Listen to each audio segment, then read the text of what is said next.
What's up, y'all? It's Deep Talk with T, episode 16.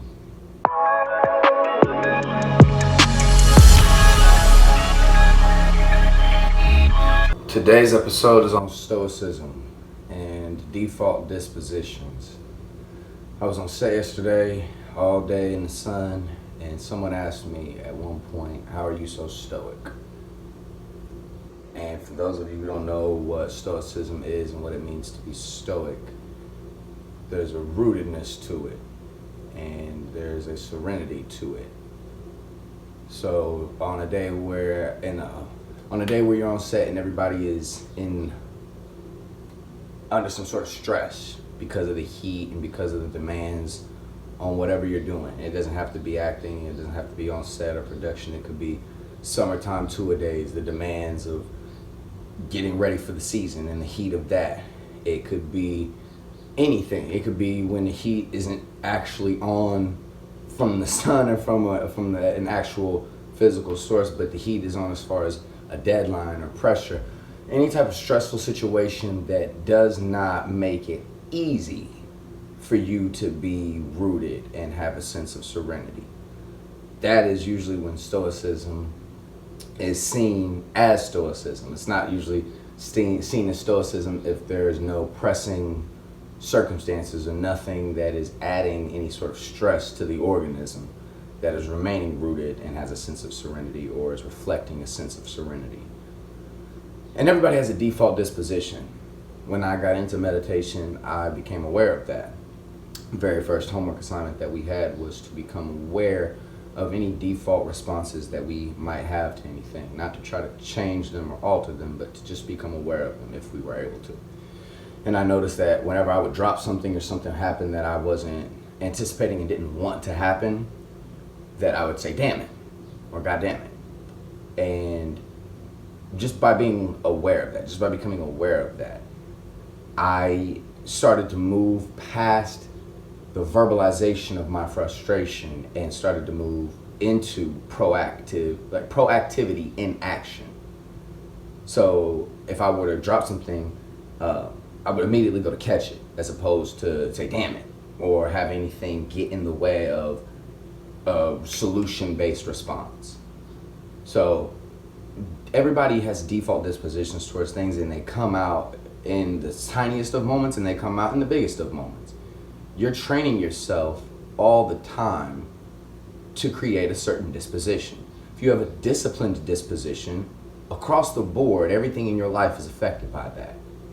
From what you eat, to how you spend your money, to how you spend your time, to your boundaries with people, to everything that you do is affected by your disposition. So if you have an undisciplined disposition, that's going to seep into everything that you do. It's going to make you antsy, or it's going to make you worried, or it's going to create a certain response in you that is reflective, again, of your disposition. So how do we cultivate certain dispositions? There's a Zen saying that everyday life is training. You are always creating the person that you are. Whoever you are now is who you've created yourself to be, and whoever you will be in 5 years is who you have created to be yourself to be by then. So be the person that you want to be by doing what that person that you want to be does. Your habits are your character. So be who you want to be by doing what the fuck that person does. If you want to be a weightlifter, if you want to be a bodybuilder, if you want to be a football player, if you want to be an actor or an actress or an editor or a photographer or a dancer or a culinary artist or a banker or a consultant or a graphic designer or a musician or whatever it is that you want to be, practice the craft that you want to engage in. Do what you want. Do what the person that you want to be does. And that doesn't mean copy somebody else's formula.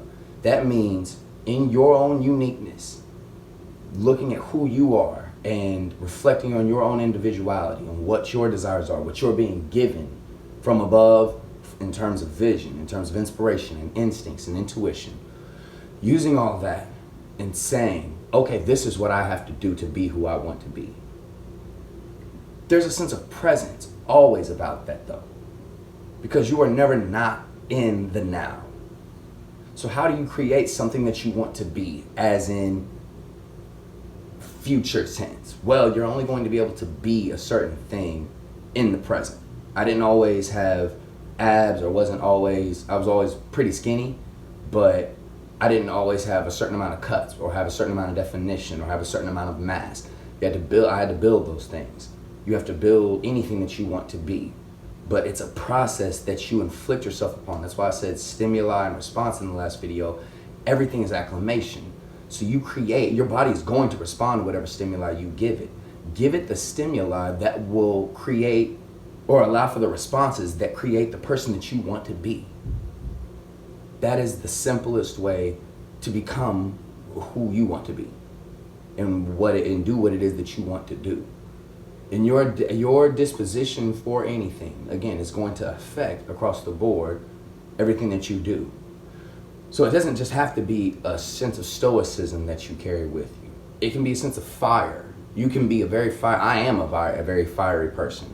So when the heat isn't needed, when the heat is already on because it's hot and we're out in the sun and we've been out here for some hours and we're gonna be out here for some hours, because that's just what it is, and there's a lot of downtime in production and you're waiting in between when you actually are on, you have to stay on.